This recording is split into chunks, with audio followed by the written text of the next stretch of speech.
would sit around the table at night to discuss what is the Bible and what's the salvation. My father has a Bible. It's called King James Version. But I work out of a different one that I've had since 1953. It's called the Revised Standard Version. So I began to preach out of mine, which doesn't match. And my father said, no, it's this way. I said, no, it's this way. Now my wife comes up with her Bible from Jimmy Swaggart. It's called The Good News for Modern Man. The Catholic priest, he's got another Bible. And I never even knew about this subject until then. And he's saying this, and I'm saying that. My father's saying something else. My wife's on something else. And all the time, Muhammad the Muslim is sitting over there like this. So we asked him.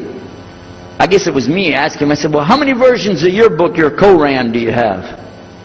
He said, the Quran has no versions. There's only one. It's original. It's in the Arabic language. ذَلِكَ الْكِتَابُ لَا رَيْبَ فِيهِ. This is the book that has no doubt. Huda lil-muttaqin. It's guidance for those who have taqwa for Allah. So when he's telling us that the Quran is one, I'm going, huh? And it's in the original language. We still have it. You know what I was thinking? He's lying. I was sure he was lying because he could see the problem we were having, and he just sat back and made that up.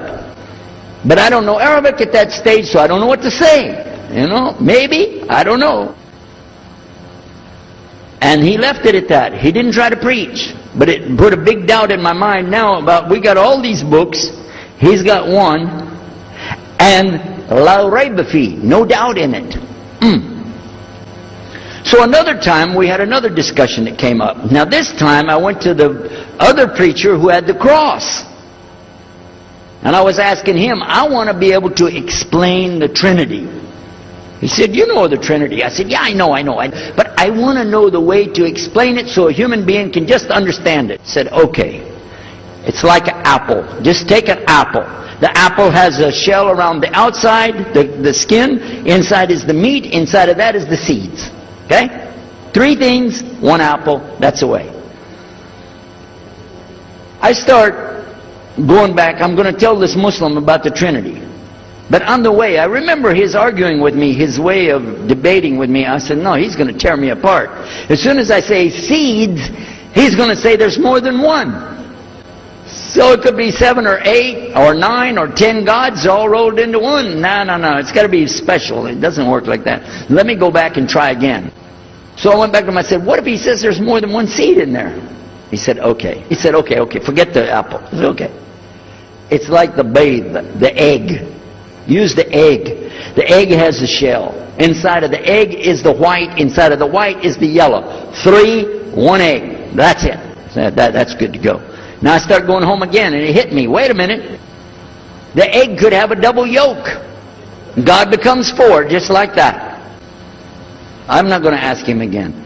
So at the market one day, I saw a man, and I was talking to him because I was listening to some things that Muhammad had told us about the belief in Islam, Allah is one. And so I was telling this guy, you know, I got some doubts about the Trinity. He said, you a preacher, you have doubts? I said, yeah, it doesn't make any sense. It doesn't make any sense. How could 3 be 1? He said, okay, look. You see me? I'm one man. I said, yeah. See my wife? Yeah. It's one person. Yeah. See my son? Yeah. 3. 1. One family. It's the family of God. Use that. I said, there you go. The family of God. You don't get very far on that one, and you realize right away they could have another kid just like that. But worse, they could get a divorce. You want a God that can get a divorce? Huh? So we ask Muhammad, we say, okay, what do you say about God? What do you think he said? أعوذ بالله من الشيطان الرجيم بسم الله الرحمن الرحيم قل هو الله أحد الله الصمد لم يلد ولم يولد ولم يكن له كفوا أحد. Boy, that's exactly what I already think, but I can't admit that. But I could see for sure God is only one, and that, so I totally forget the Trinity thing. My dad never did believe it anyway, so he had no problem with it. The priest asks the Muslim, can I go to your church with you? The mosque. He said, sure, come on. Well, he went, and they came back. So he took the priest aside. Come here. What do they do? What do they do in there? Tell us, what did he do? He said, no, they just stand there like this, and they pray, and they leave. I said, what? They pray and leave? I said, yeah. Okay, what kind of music do they have? He said, they didn't have any music. No music?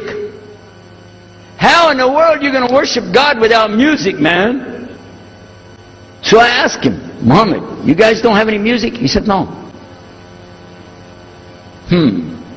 So then the priest asked again another time. He wanted to go back to the masjid again. He went, this is middle of July, 1991. He went to the masjid.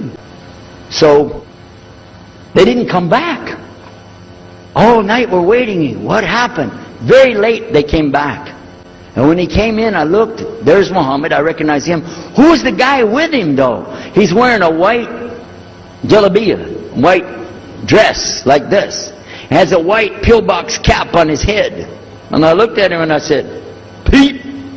His name was Father Peter Jacobs, but we're not, Catholic, so I don't have to call him Father. I said, Pete, did you become a Muslim? He said, Ashhadu an la ilaha illallah, Ashhadu Muhammad Rasulullah. I said, oh my God.